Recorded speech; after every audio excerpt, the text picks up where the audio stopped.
Bonjour tout le monde, bienvenue au podcast de la Chaise Bleue, le podcast qui s'adresse aux leaders de la transformation des entreprises à l'ère du numérique. On est présentement à deuxième journée au Salon industriel de Québec. On a le plaisir d'avoir avec nous M.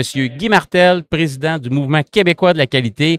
Manquez pas ce podcast-là, on va apprendre à connaître Guy un petit peu, qui a pris la présidence. Il a fait pendant 8 ans le conseil d'administration. On va parler de la mission, de à quel point est-ce qu'elle évolue vers les nouvelles tendances d'aujourd'hui pour que le mouvement serve encore mieux le tissu économique au Québec. Donc, on va bien comprendre le mouvement, pourquoi est-ce qu'ils existent, quelle est l'offre de services aux entreprises. Il y a plein de beaux événements prestigieux à venir. Manquez pas le podcast.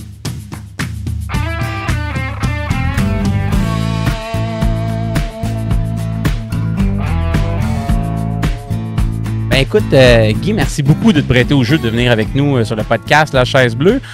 Première des choses, j'aimerais que tu puisses permettre aux auditeurs du podcast de te connaître.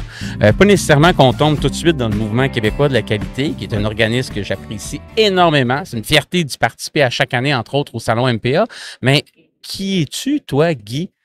Président, puis après ça fait combien de temps que tu es là-bas au mouvement, puis que tu es à la présidence aussi, mais peut-être mini-parcours, background de la personne. Ben, mini parcours rapide, je vais faire ça en fermant la boucle. J'ai gradué en génie chimique de l'Université Laval en 1990. OK. Donc, je suis originaire de Québec. Et je suis de retour à Québec après 34 ans. On a acheté une maison, on a aménagé il y a un mois. Et entre les deux, les 34 ans de carrière, principalement dans le domaine manufacturier, dans un milieu de pointe, dans la microélectronique. Donc, j'ai travaillé chez IBM Bromont, j'ai travaillé dans des entreprises là, qui font beaucoup de travail. Fait que le C2MI à côté, puis ces places-là, tu connais bien. Là, Exactement, je connais toute cette grappe-là. Par la suite de mon parcours plus d'ingénieur pur, j'ai commencé à faire du management comme beaucoup d'ingénieurs le font. Et éventuellement, dans une restructuration d'entreprise qui transférait ses opérations en Chine, où j'ai été pendant 2 mois faire ce transfert technologique-là. Je suis revenu, pas d'emploi. Transférer un peu tes compétences ou ton savoir-faire à des gens là-bas. Oui, exactement. Exactement. Puis donc, je suis revenu, notre entreprise fermait, puis j'avais donné ma job à la Chine. Et je suis parti en consultation. J'ai été dans le domaine d'amélioration. On était en quelle année à peu près rendu? 2004-2005. OK, c'est bon. Exactement. Donc, à partir de là, 20 ans ont suivi de consultation. Donc, j'ai travaillé pour des boîtes de consultants privés pendant ces années-là. À quel niveau la consultation? Plus génie spécialisé dans ton domaine? Non, j'ai eu la chance pendant mon dernier séjour dans l'entreprise qui a été transférée en Chine. J'ai eu la chance d'être formé dans les méthodologies Lean Six Sigma. OK. Donc, je suis maître ceinture noire en Lean Six Sigma, puis c'est ça qui m'a amené en consultation. Donc, j'ai fait de la consultation dans ce domaine-là. Amélioration de performance opérationnelle. Productivité à fond, là, tout ce qui est le Lean Manufacturing, Toyota Way, les bonnes vieilles PVA qu'on fait en entreprise et autres. Fait que ça, tu l'as opéré comme consultant chez des manufacturiers. Alors, chez des manufacturiers, dans les entreprises de services, dans le milieu de la santé, j'ai fait des projets à Val-d'Or pendant 3 ans. On a viré de l'hôpital de Val-d'Or à l'envers. Complètement. Donc, pour démontrer que ça fonctionnait de partout. C'est un processus à la fin de la journée. C'est une des beautés du Lean. Ça s'applique de façon transversale au travers plein de secteurs, domaines d'activité, puis ça va revenir à la même méthodologie de base. Là. Tu montes un atelier de travail des fois pour aller faire un Kaizen, whatever, ben, le même métaux peut s'appliquer dans plusieurs domaines, fait que c'est vraiment stimulant. Fait que tu as opéré ça, tu as été comme consultant pendant X nombre d'années, puis comment est-ce que tu as connu le mouvement québécois de la qualité? C'est au travers de ta carrière de consultant? Oui, comme consultant, on a acheté un kiosque de la zone expert du Salon des meilleures pratiques d'affaires dans les années 2008-2009. Donc, j'ai connu le salon à ce moment-là. Puis, la mission du mouvement m'a interpellé énormément. Donc, on est devenu membre ambassadeur, ce qui m'a donné un siège au conseil d'administration. Et j'ai siégé sur le conseil d'administration pendant 8 ans et avec 4 logos différents. Donc, j'ai changé d'entreprise et j'amenais toujours mon siège-là comme membre ambassadeur pour conserver ma place sur le conseil. Toujours le fun comme CV de mettre ça pareil, là. Ben oui, puis concours de circonstances, je terminais un emploi en 2022, en novembre 2022. Et justement, dans le cadre du Salon des meilleures pratiques d'affaires, j'annonçais à la présidente du conseil d'administration que je ne pourrais plus siéger parce que je quittais l'employeur. Et 2 semaines après, elle m'a appelé pour m'offrir le poste de PDG parce que la PDG en place voulait prendre une pré-retraite. Donc, ça, c'était Mme Maletto, c'est ça?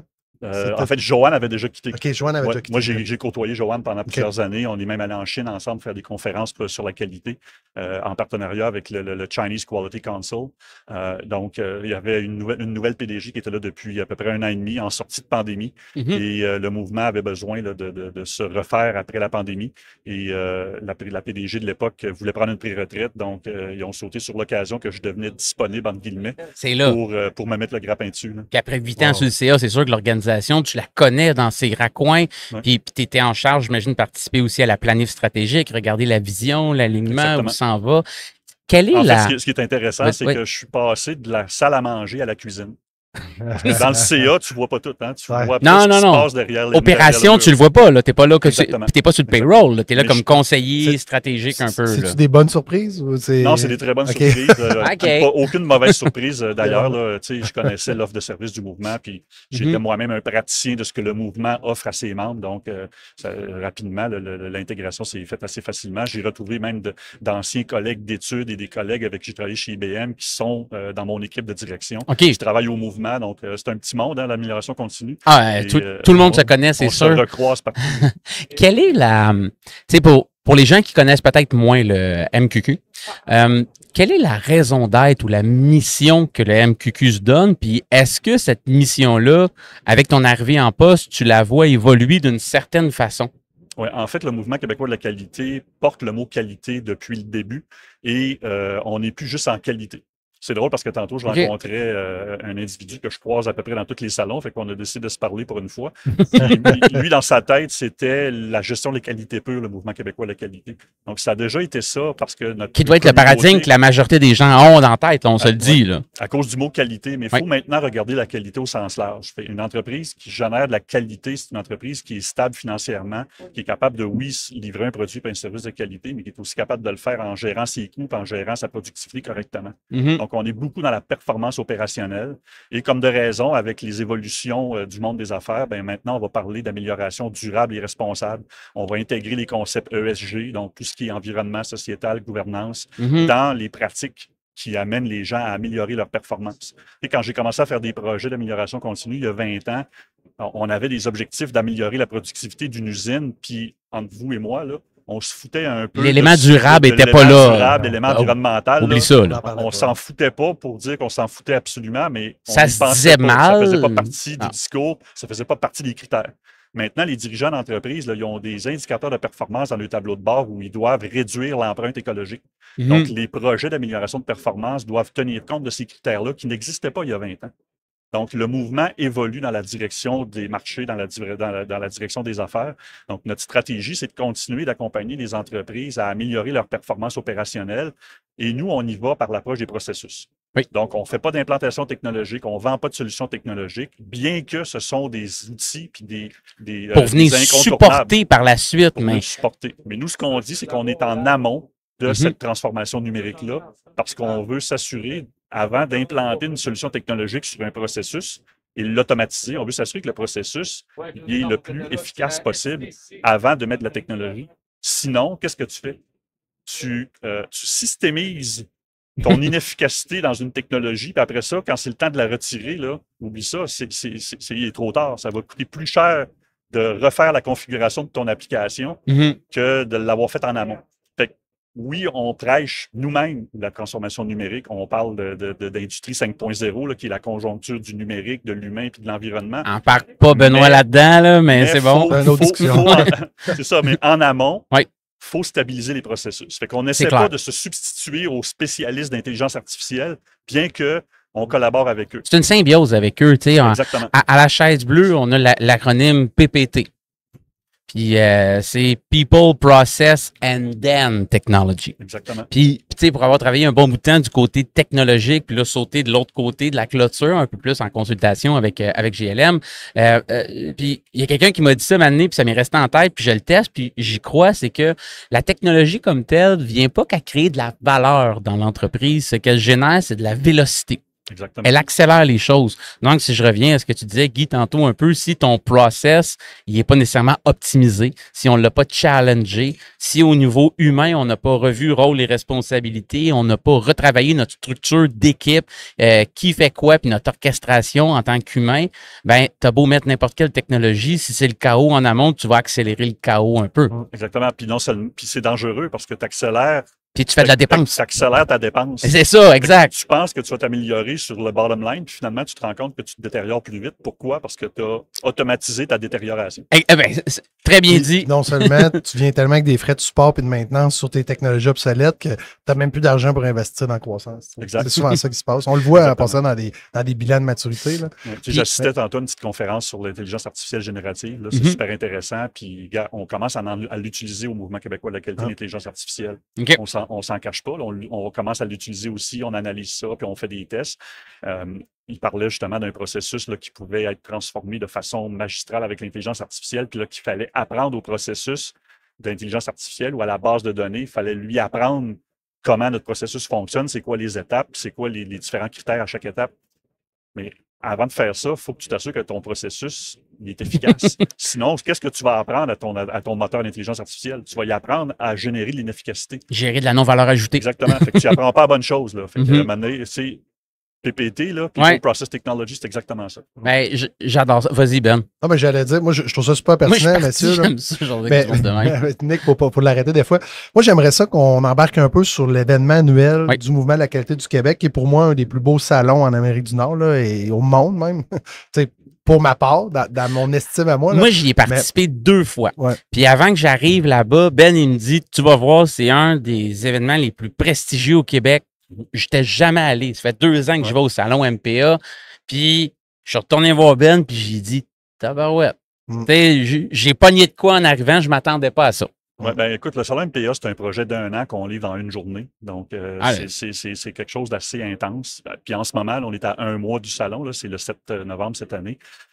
C'est intense en ce moment. Là. On est dans la billetterie, on est dans la finalisation, on est dans le sprint. Puis encore cette année, c'est la 32e édition du Salon des meilleures pratiques. On attend là, encore là, autour de 2000 personnes en une journée. Ce qui est la beauté du Salon des meilleures pratiques, c'est que c'est pas un salon commercial. Donc, le monde qui vient visiter le salon, ils ne viennent pas se faire pousser des produits et services. C'est pas les vendeurs que tu vois dans les kiosques. Disons-nous les vraies choses. Cette année, on a 41 entreprises qui viennent présenter des cas succès. Donc, des entreprises qui ont fait des projets d'amélioration de performance de tout acabit. Il y a des projets qui touchent l'environnement, il y a des projets qui touchent des implantations technologiques, il y a des projets qui touchent l'amélioration des processus, la gestion humaine. On touche à tous les sujets à travers ces 41 projets-là que les entreprises viennent présenter. Ce sont des employés qui ont fait le projet, qui viennent mettre le T-shirt de la compagnie, puis qui viennent dans leur kiosque parler au monde de comment leur projet s'est déroulé, qu'est-ce qui a bien été, qu'est-ce qui a moins bien été, puis quels sont les succès qu'ils ont obtenus. C'est vraiment un salon de meilleures pratiques, mais de partage. Donc, il y a la zone des cas succès, il y a la zone expert où là, on a des fournisseurs de services qui parlent des services qu'ils ont à offrir, mais ils l'amènent dans une optique de voici comment on aide nos clients à améliorer leur performance. C'est comme un peu, j'appelle ça de la vente conseil un peu. On parle, mais c'est pas de la vente, c'est un peu de conseil puis du partage de meilleures pratiques qui est fait là-bas. Là. Exactement. Cette année, on renouvelle ce qu'on appelle l'espace 5.0 où là, on regroupe des projets des 3 entités là, environnementales, numériques et humains dans un espace où on va avoir une belle équilibre de ces 3 concepts-là. On renouvelle aussi la zone de gamification. Donc, on va avoir 10 ateliers où les gens peuvent s'inscrire. Chaque atelier roule à quelques reprises dans la journée. Okay. Les gens s'inscrivent puis ils viennent participer à une espèce de petit crash course sur l'utilisation d'une méthodologie d'amélioration. Okay. Donc, c'est très concret. Là. Le monde sont en action avec un animateur qui lui présente l'outil puis qui fait pratiquer. Tu vis une expérience, dans le fond, quand tu vas le vivre là-bas. Tu sais, 2000 visiteurs, c'est du monde. Ouais. Là. Tu sais, qu'est-ce qui fait en sorte qu'un président d'entreprise, une présidente, une directrice des opérations qui nous écoute devrait se dire, faut que j'envoie Pierre Denis là-bas, qui est mon responsable d'amélioration continue ou qu'est-ce qui devrait allumer une lumière pour que les gens y aillent juste pour voir le salon avant de soumettre un cas à succès peut-être? Oui, mais en fait, l'objectif du salon, comme je le disais tantôt, c'est le partage des meilleures pratiques. Ouais. Pourquoi Pierre Denis viendra au salon? C'est justement pour venir s'abreuver de ce que les autres font, de voir qu'est-ce qui fonctionne bien, qu'est-ce qui fonctionne moins bien, est-ce que ça s'applique à son contexte, parce que l'amélioration continue, c'est une approche par petits pas, puis des fois, ça peut prendre du temps. Si tu peux sauver du temps en allant t'inspirer de l'expérience des autres, ce qui fait partie de notre mission, le partage de l'expérience, ben tu vas retourner dans ton entreprise après, puis tu vas faire accélérer l'amélioration parce que tu vas savoir par quel chemin c'est mieux de passer plutôt qu'un autre. Donc, ça, c'est une des raisons principales de venir s'abreuver. Puis en même temps, notre thème cette année, c'est créer l'innovation de demain aujourd'hui. Okay. Donc, venez vous inspirer de ce qui existe demain parce qu'on en parle déjà aujourd'hui. C'est un peu ça aussi, le mouvement québécois de qualité, c'est qu'on essaie d'être à l'avant-garde de ce qui s'en vient. Absolument. Pour commencer à éduquer les gens. On parle beaucoup d'intelligence artificielle aujourd'hui, puis le parallèle que je ferais, c'est quand on a commencé à parler de production à valeur ajoutée ou de lean manufacturing dans le début des années 80, il n'y a pas beaucoup de monde qui était capable de le vulgariser et qui le comprenait. Puis encore aujourd'hui, il y a du monde qui ne connaissent pas ça puis qu'il faut continuer d'éduquer. Ça fait longtemps, en 1980. Là, on commence à parler d'intelligence artificielle, puis c'est comme la saveur de crème glacée du mois. Oui. C'est important, il faut que le monde s'engage dans cette direction. C'est quasiment le nouvel Internet dans ma tête, à la limite. C'est un incontournable, mais il faut le démystifier, puis il faut apprendre aux gens qu'est-ce que c'est, puis qu'est-ce que c'est pas. Puis c'est quoi le chemin à prendre pour te rendre à un projet succès en intelligence artificielle. On n'en fait pas nous-mêmes en mode livraison de prestations chez nos clients, mais on en parle. Comment l'amener, sensibilisation, formation, éducation, langage commun, ça fait partie de la mission. Cette année, au salon, il y a encore le fameux forum des leaders là, qui est un incontournable. Donc, Pierre-Olivier Zappa de TVA est de retour cette année pour animer le forum. Il va y avoir des dirigeants d'entreprise qui viennent parler de comment ils ont vécu les premiers pas de l'implantation d'intelligence artificielle dans leur entreprise. Okay. Fait que, le sujet du Forum des leaders cette année, là, c'est pas la chaîne d'approvisionnement qui est tout brisée après la pandémie, c'est l'intelligence artificielle parce qu'on est rendu là. On regarde par en avant, on regarde pas en arrière ce qui est arrivé durant le COVID, on est passé ailleurs. J'adore ça, j'adore ça. Je voulais rebondir sur ce que tu as dit tantôt. Tu disais, tu sais, à l'époque, il parlait du Link, les jeunes n'avaient jamais entendu parler. Tu sais, on se promène dans des usines à chaque semaine encore, là, puis je vois des lignes de production pas balancées. Puis là, je dis, il est où le goulot? Comment tu balances? Les gens ne connaissent pas encore le standard. Tu sais, puis c'est des business de 20, 30, 40 millions des fois. Là. Fait que, tu sais, c'est des concepts qui étaient mis de l'avant, sensibilisés par le gouvernement, par le mouvement. Puis les gens, en n'étant pas dans des communautés de pratique partage, comme vous faites, ils oublient des concepts de base où ils changent de directeur, le nouveau directeur ne l'a pas, les employés ne sont plus mis de l'avant, puis tu sais, ça se perd. Puis ça, c'est triste. Je voulais rebondir. On connaît très bien les case studies qu'il va y avoir, tu sais, les cas pratiques qu'on va voir. En parallèle du salon MPA, il y a un événement aussi qui est incroyable, qui est comme remis au salon MPA, je crois, le trophée de la qualité du Québec. Je me souviens pas le prix Performance Québec. Prix Performance. J'aimerais ça que tu ouvres un peu la porte à ça parce qu'il y a beaucoup de gens qui connaissent peut-être moins ça, mais c'est remis par le gouvernement du Québec. C'est le prix le plus prestigieux aussi. Qui est remis par le gouvernement. Peut-être que vous nous en parlez un peu. Oui, bien, en 1998, le ministère de l'Économie et de l'Innovation change de nom avec chaque changement de gouvernement. Il enlève une lettre, il met une lettre, il en enlève une, il les inverse, mais à la fin de la journée, ça demeure le ministère. C'est l'économie. Innovation. Donc, ils nous ont mandaté au mouvement pour administrer les prix Performance Québec. Donc, on est co-administrateurs et c'est nous qui sommes responsables de tout le processus d'évaluation des entreprises. Oui. Ce n'est pas un concours. Les entreprises déposent leur candidature de façon volontaire. Il y a un prix, mais c'est pas un concours. Non, c'est pas une entreprise qui se bat contre une autre. OK. Il n'y a pas de premier, deuxième, troisième.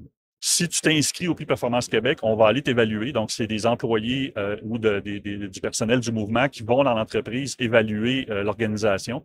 On utilise un outil qui s'appelle le bilan de santé, qu'on a renommé cette année. Là. Anciennement, il s'appelait le calimètre pour les plus vieux. C'était pas le Malcolm Bridge? Le Malcolm Baldrige, qui est un prix international, a été adapté au contexte québécois, a été francisé. Donc, on utilise exactement la même approche et la même structure que le Malcolm Baldrige. Et qui est l'outil Calimètre qui a été conçu par le mouvement, qu'on a rebaptisé Bilan de santé cette année. On voulait un peu, en même temps, s'éloigner du concept de qualité avec Calimètre, là, comme je l'expliquais tantôt. C'est un bel alignement. Et là, l'entreprise est évaluée, elle récolte un certain nombre de points, et selon le nombre de points, elle reçoit une mention régionale, une grande mention ou un grand prix. Le Grand Prix, c'est le trophée. Donc, cette année, on a encore... je peux pas vous donner le nombre, puis je peux pas vous dire quels sont le nombre de prix qui vont être remis. C'est un secret jusqu'au jour J. Mais cette année, on revient avec un trophée. Je peux juste vous dire ça. Là, on revient avec un trophée. Cette année, il y a une entreprise qui part avec un trophée. Ça, c'est rare. Ça. Moi, je l'ai amené en passant, nous, en 2020 ou 2021, on a passé à travers tout l'audit complet. Puis il y avait des gens, j'ai le droit de nommer les gens qui venaient ou non dans le processus, sachant. Il y avait des gens de CGI, des gens d'Hydro-Québec, des gens d'Alco. Il y avait un gros comité. À l'époque, c'était Mme Maletto, justement, qui était la présidente. Puis, tu sais, ça a duré quand même quasiment 6 jours au total, tu sais, où que le président, nous autres, moi, mettons, comme président, les DG chez nous, tout le monde a été impliqué dans l'audit. Tu sais, les questions qu'ils nous posaient, veut pas, là, tu sais, on a gagné une mention, on était super content avec tu sais, on l'a accroché à de l'imprimante en plus. Elle est encore, là. Tu sais, c'est une fierté totale avec le conseil d'administration. J'étais là quand vous avez reçu. Ah, wow, tu sais, on a tellement trippé. Mais honnêtement, tu sais, c'est le fun d'un certificat, mais c'est toute les questions qu'on s'est fait poser par après, qu'on a évolué de ça, on s'est dit, OK, là, on pensait qu'on scorait partout. Finalement, là, on a des faiblesses. Tu sais, le bilan on a le Malcolm, je me souviens pas, excuse, le cahier bleu, là, tu sais, qui est plastifié, il est beau, là. Mais on l'a encore, ce cahier-là. Tu sais, on continue à réfléchir de ce cahier-là. Puis dernièrement, on a eu Michel Rioux avec le Centre d'expertise industrielle de Montréal. On leur avait donné un mandat de venir faire un audit chez nous, même si on n'est pas une industrie, tu sais, on est du service. Puis on a ressorti ça. Puis les constats qu'il y avait, on voyait l'évolution entre les deux, mais on pouvait... On va revenir dans le concours, pas cette année, là, mais il est déjà trop tard, mais c'est vraiment un bel exercice pour une entreprise de vivre le processus. Oui. Au-delà du prix, c'est le processus qui est...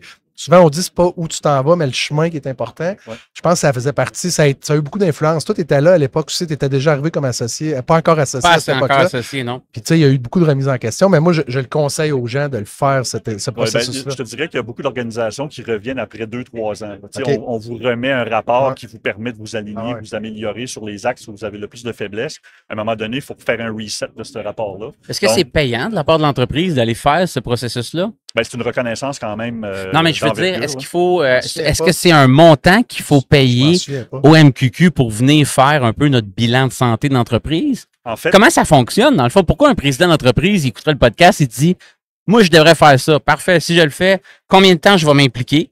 Parce que tu peux toujours avoir plus d'argent, mais tu peux pas avoir plus de temps dans la vie. J'ai vu ça tantôt dans le podcast quand on en parlait. Ça va me coûter quelque chose aussi. Puis qu'il faut que j'implique? C'est quoi l'effort à mettre pour une entreprise? Étant donné que nous, on est mandaté par le MEIE, le MEIE nous remet une subvention pour administrer le programme. Donc, ça couvre nos frais à nous. On ne charge pas une entreprise pour s'embarquer dans le process puis se faire évaluer. Par contre, les entreprises souvent manquent de temps puis ont besoin d'accompagnement pour remplir leur questionnaire correctement. Puis, tu sais, on ne lui donne pas les réponses, mais on les aide, on les coach dans le processus. Selon la grosseur de l'entreprise, le ministère offre aussi une subvention à l'entreprise pour un certain nombre d'heures d'accompagnement qu'on va lui fournir. Sinon, ils peuvent acheter des banques d'heures de notre côté. Donc, oui, on a un petit revenu qui vient de là, mais tu sais, à la fin de la journée... Mais c'est minime, là, c'est pas ça, c'est juste pour supporter puis exactement, on est un OBNL. Notre objectif avec ça, c'est pas de faire de l'argent, c'est d'administrer ce que le gouvernement nous demande d'administrer. Donc, pour revenir à ce que tu disais tantôt, dans le cadre du Salon des meilleures pratiques d'affaires, sur l'heure du lunch, là, de midi à 14h, c'est le gala de remise des prix Performance Québec, où là, ben, il y a la table d'honneur, il y a tous les convives qui viennent manger avec nous. Et la cérémonie, ben là, on reconnaît les entreprises qui se sont présentées, puis on reconnaît le prix qu'ils ont reçu. Ils montent sur le stage, la prise de photos, on a des présences ministérielles, les enregistrements du premier ministre. C'est très protocolaire, mais c'est le gouvernement qui remet le prix. Comme entrepreneur, de vivre ce moment-là, c'est comme les Gémeaux. C'est vrai. Ouais. Au Québec, c'est le prix le plus prestigieux que tu peux aller chercher. Puis vous autres, de mémoire, vous l'avez reçu dans une année pandémique. C'était un salon. 2021. Hein? Ouais, 2021. C'était un salon qui était moitié présentiel, moitié virtuel, mais la cérémonie avait été en présentiel. Ouais. J'étais là. On avait des masques. Il fallait enlever notre masque avant le stage. De mémoire, c'est M. Fitzgibbon qui vous a remis votre prix. Oui, avec un sous-ministre. La photo, c'était quoi son nom? Peut-être M. Skeet. Je ne me souviens pas, mais sous mon mur, je pense, c'est-tu la signature de Patrick Hamelin et de Fitzgibbon? Je me souviens, je regarde ce certificat. Patrick Hamelin, c'est le gestionnaire du MEIA, du programme. Qui est venu sur le podcast dernièrement aussi. Mais non, ça a été...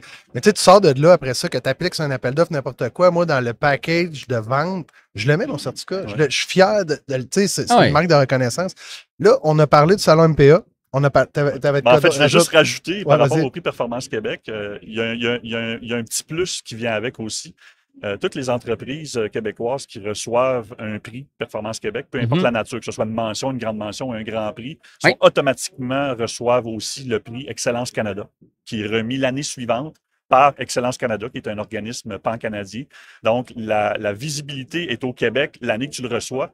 La visibilité est pan-canadienne et internationale l'année suivante parce que les entreprises sont invitées à venir chercher leur prix Excellence Canada à Toronto. Et moi, je suis présent, donc je vais y être cette année, le 28 octobre, avec les entreprises québécoises qui ont reçu des prix l'année dernière. Je vais être là-bas pour il y en a combien? Prix Excellence Canada. Il y en a combien d'entreprises? L'année passée, on a eu 13 lauréats.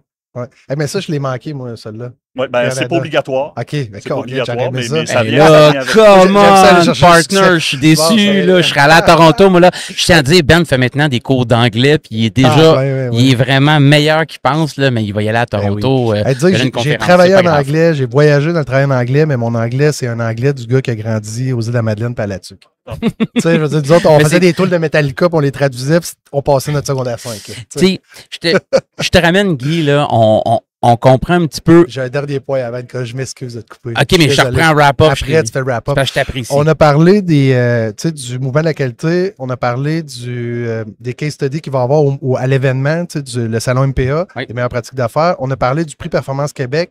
Vous avez aussi, à travers l'année, beaucoup de parcours que vous faites sur mesure pour des entreprises. Vous faites un offre de formation. Vous faites aussi des parcours qualité où les gens... Il y a comme des expertises de différentes personnes dans différents postes qui viennent voyager à travers différentes usines. Est-ce qu'il y a encore des groupes pratiques? C'est quoi l'offre? Puis après ça, on pourra s'en aller dans un correct. Non, c'est une très bonne question. C'est quoi l'offre qu'on n'a pas parlé du mouvement de la qualité que je pense que les gens devraient connaître aussi? Puis aussi, comment qu'elle va évoluer, cette offre-là? Oui, le mouvement québécois de la qualité fonctionne par membership. Oui. Mais les entreprises qui ne sont pas membres peuvent aussi venir consommer. Donc, l'avantage d'être membre, c'est que tu as le prix membre pour toutes nos activités, que ce soit la formation, le salon MPA ou peu importe. Avec le membership vient aussi la possibilité d'être sur un réseau performance. C'est ça que je parlais tantôt. Donc, on a 22 réseaux performance à travers le Québec, qui est un regroupement d'une quinzaine d'entreprises qui évoluent dans la même sphère d'activité. Donc, on a des entreprises manufacturières, des entreprises de services, on a des entreprises paragouvernementales. Tout azimut du milieu du tissu économique. On a, exemple, le réseau des PME de la région de Montréal, le réseau des PME de la région de Québec, on a le réseau Abitibi, le réseau Saguenay. Ah, vous touchez à tout le monde, là, vous le autres, réseau la des dirigeants de grandes entreprises manufacturières. Donc, on a plein de réseaux où les gens se réunissent 4 fois par année et ils se visitent entre eux. Donc, le réseau, c'était comme un petit groupe fermé d'une quinzaine d'entreprises. Ils se rencontrent 4 fois par année avec des sujets prédéterminés d'avance sur lesquels ils échangent pendant une journée et ça inclut aussi la visite de l'entreprise qu'ils reçoivent. Comme du pair-to-pair un peu. Comme du pair-to-pair, exactement. Wow. Donc, et chacune de ces rencontres-là, donc 22 réseaux, 4 rencontres par année, plus les rencontres inter-réseaux, parce que des fois, on va grouper 2 réseaux ensemble. On a autour d'une centaine de rencontres par année à laquelle est présent un représentant du mouvement, que ce soit un de nos employés ou un animateur un peu, quelqu'un qui donne un facilitateur. Il n'est pas là pour le contenu, il est là pour s'assurer que la journée se déroule. La cohésion du groupe, la création de valeur. C'est comme le entre-chef, mais au lieu d'être des présidents, il y en a aussi, là, mais c'est des directeurs d'usine, directeurs qualité, directeurs d'opération, directeurs général. On va chercher des gens souvent que la communauté est très régionale, puis moi, je l'ai vécu en passant en 2007. J'étais chez Alcoa comme intégrateur Oracle, quand ils ont fait la migration de système. Puis j'étais dans ABS, c'était Alcoa Business, Alcoa Business System. C'était comme le genre de Toyota Way de Alcoa. Puis je faisais partie d'un groupe qualité. Puis je me rappelle, j'avais été chez chez Kruger à Trois-Rivières. Après ça, on avait été chez Cascade ou c'était où déjà à Captree. C'était cool parce que j'avais des journées où je partais en autobus. Là, je suivais un groupe. Là, on était, sacré, puis ces gens-là, je les connais tous encore aujourd'hui. Tu sais, les messieurs que j'ai rencontrés ou les gens. On plus le transport en autobus, par exemple. Ouais, non, mais disons que chaque fois, on avait les moyens. Ouais, mais ce qui est cool, c'est que les gens que j'ai rencontrés dans ces réseaux performance-là, aujourd'hui, c'est encore des gens avec qui j'échange. Tu sais, on a tous pris des chemins différents, mais cette relation-là qu'on a créée, là, externe à notre entreprise, on avait toute la même réalité, puis aujourd'hui, on a encore la même réalité. Exactement. Ça vaut la peine. C'est ça la puissance des réseaux d'échange. C'est un peu, chaque journée de réseau performance, c'est comme un mini salon MPA parce que c'est un regroupement d'entreprises qui viennent partager leurs pratiques. Sur un sujet qui est déterminé d'avance puis qui veulent entendre parler, c'est eux qui déterminent les sujets, c'est pas nous qui les imposons. Puis on fait souvent aussi venir des externes pour les aider à comprendre un peu mieux les sujets plus techniques. Là. Avant d'ordonner à Nicolas son amour, là, qui va reprendre le contrôle, là, juste à spécifier pour les gens qui écoutent aussi, quand tu t'inscris comme conseiller ou formateur au moment de la qualité ou comme membre, il y a une validation par les fournisseurs ou par les pairs sur la qualité de tes services. Puis ça, je trouve ça, c'est notable parce qu'il n'y a pas d'autre organisation qui fait ça ici. Là. C'est une association. Par contre, avant d'accepter des gens comme Consultants Québec, si je ne me trompe pas le terme, je pense que c'est 5 à 6 fournisseurs ou clients qui sont appelés avec une enquête. Tu sais, c'est quand même, ils filtrent. Ah, quand même. Là, il y a beaucoup d'associations. Il y a un contrôle qualité qui se fait, là, quelque part. Mais il n'y a pas de contrôle qualité. On administre la base de données Consultant Québec, puis pour être sur la base de données, puis pour pouvoir renouveler ta présence sur la base de données, audité, là, on demande aux consultants de nous fournir des évaluations de leurs clients pour qu'on puisse faire un certain filtrage. Je m'en occupe à chaque année. Puis en bas d'une certaine note, ben, ils n'embarquent pas sur le listing, comme on dit. Ah ben, puis c'est tout à votre honneur de faire ça quand même. Là. Tu réfères quelqu'un à un de tes membres ou à un de tes clients, tu as le devoir d'avoir fait ton due deal sur la qualité de l'entreprise, prestation de service. Tu nous as un petit peu parlé, Guy, de l'évolution du mot qualité qui était un petit peu limitateur, si je peux me permettre, par rapport à votre prestation de service. Est-ce que vous brainstormez à l'heure actuelle de changer l'acronyme ou le nom de cette organisation-là? J'ai aucune idée, j'ai pas parlé à personne, je ne sais pas, je lance ça de même. Tu sais, je pense, mettons, à l'IQPF, qui est l'Institut québécois de la planification financière, suite à une planète stratégique, là, c'est annoncé, puis c'est l'Institut de planification financière. C'est plus québécoise, parce qu'ils sont ouverts les horizons vers d'autres choses. Tu sais, le MQQ, je pense que tu nous l'as dit, ça existe depuis un bon bout de temps quand même. C'est un des organismes forts du Québec. 43 ans. 43 ans. Non, mais c'est ça. Tu sais, je sais pas comment le nommer, là, mais tu sais, c'est quelque chose de solide qui est là, périn dans le temps. Est-ce qu'on peut s'attendre à une certaine évolution par rapport à l'image, le nom de l'organisme et tout? Tu peux pas mettre ça je peux pas demander. OK, t'as le droit de dire passe. OK, vas-y. Ben, tu peux, là, s'il est capable d'être volubile, on peut voir, là. Ben, en fait, on est en train de finir l'exécution d'un plan stratégique 3 ans, qui était notre plan 2022-25. OK. Et notre année financière est de juin à juin. Donc, on commence là, notre deuxième quart de l'année financière 2024-2025. Oui. Donc, en juin 2025, on commence une nouvelle année, puis on va aussi commencer un nouveau plan stratégique qu'on va faire en amont. Oui. Donc, en janvier, février 2025, on prépare le prochain plan stratégique. Le début d'année fiscale. Tout le CA va se réunir là-dessus, brainstormer sur toutes les... Exactement. Tout est sur la table parce que tout change un peu, comme tu me l'as dit. Sustainability, les ESG, l'intelligence artificielle, ça bouge vite et tout, mais excellent. J'aime ça. On fera un podcast, si tu veux. Le sujet du nom et de l'acronyme du Mouvement québécois de la qualité revient dans la planification stratégique à chaque cycle. J'ai moi-même participé à des cycles fait pendant 8 ans, là. Exact. Et le sujet revient. On n'a jamais changé le nom, on n'a jamais changé l'acronyme. On a changé le branding, par contre. Oui. Tombé à rose, hein, ça a été un gros coup, ça, quand même. Oui, exactement. On est passé avec le bleu et le rose, que je porte fièrement d'ailleurs. Ben oui. Fait au prochain cycle stratégique, le sujet va revenir sur la table. C'est sûr. Il va y avoir un changement où il n'y en aura pas. À vous de découvrir parce que ça va faire partie des discussions. Ah, ben, j'adore ta réponse, ça va faire partie des discussions. J'aime ça. Guy, dans un événement. Écoute, Guy, on te parle depuis un petit bout de temps, puis tu es un passionné. Ça paraît, là, tu nous parles, puis tu as le sourire, t'aimes ce que tu fais, puis tu as de l'énergie. Ça paraît dans tes yeux, puis dans ta gesticule quand tu nous parles. Puis présentement, on est assis sur le bord du feu. Oui. On est présentement dans un chalet ici, la chaise bleue, puis tu sais, j'aime m'imaginer qu'est-ce que les gens font pour entretenir leur feu intérieur, pour avoir ce drive-là, de se lever le matin, tu sais, d'être président quand même du Mouvement québécois de la qualité, d'avoir le leadership, d'amener ça, puis de livrer jour après jour la mission que vous vous donnez, qui est quand même grande. Oui. C'est partout au Québec. Qu'est-ce que toi, Guy, tu fais dans ta vie personnellement pour te mettre des bûches dans ton feu intérieur? T'es-tu un cycliste? T'es un joueur de basket? T'as l'air d'un grand monsieur quand même. Ouais. Comment est-ce que tu alimentes ton feu à toi intérieur? De 3 façons. OK. Je suis très près de la nature, donc des marches presque quotidiennes en forêt avec mes 2 chiens et ma conjointe. OK. Et je suis fidèle conjointe de 34 ans. Quand même. Oui, tout à fait. Donc, c'est un élément. On la salue. C'est la nature. On vient de réaménager à Québec, puis on s'est assuré d'être à un endroit où on est proche de la nature. Des pistes et tout. Que ce soit l'eau ou le bois, on est comme entre les deux. Okay. 5 minutes d'un bord, 5 minutes de l'autre. Dans le coin de Lac-Beauport, genre? Non, on est en Pointe-Sainte-Foy, là, avec le fleuve d'un bord puis la forêt de l'autre. Oh, OK. Donc, il y a ça, le côté nature. Oui. Puis ça, je traîne ça avec moi depuis ma tendre jeunesse. J'ai été dans les scouts. OK. Moi aussi. C'est ça. On est dans la même couple chez GLM, hein, Normand aussi, c'est scout. Mais Normand est en communautaire, mais on vient... On est toujours prêt, comme on disait dans le temps. Mes 2 autres passions, c'est la photographie animalière. OK. Et la musique. Donc, je joue de la guitare. Et récemment, j'ai commencé, c'est un scoop, là, puis je vous en ferai pas ça aujourd'hui, mais j'ai commencé l'harmonica pour essayer de voir comment je peux conjuguer ça avec la guitare. Donc, je m'amuse en musique depuis... Tu as acheté le bec en métal, là? Non, je ne l'ai pas encore. Okay. Mais j'ai l'harmonica, là, mais j'ai pas encore fait le mix. Mais c'est ça, je tire mes bûches dans le foyer, là, c'est la nature, la musique, la photographie. J'adore ça. C'est 3 exemples incroyables. Puis moi, les 3, wow, c'est sûr que ça feed pour revenir après. Là, je vois le temps, le salon avance. Guy, j'imagine qu'il y a plein de gens qui veulent rencontrer aujourd'hui. La question d'inspecteur de police, et après ça, on dit à la prochaine, puis on se voit au salon MPA. Là. Un commentaire, une question. Parce que moi, je suis un rebelle puis j'écoute pas.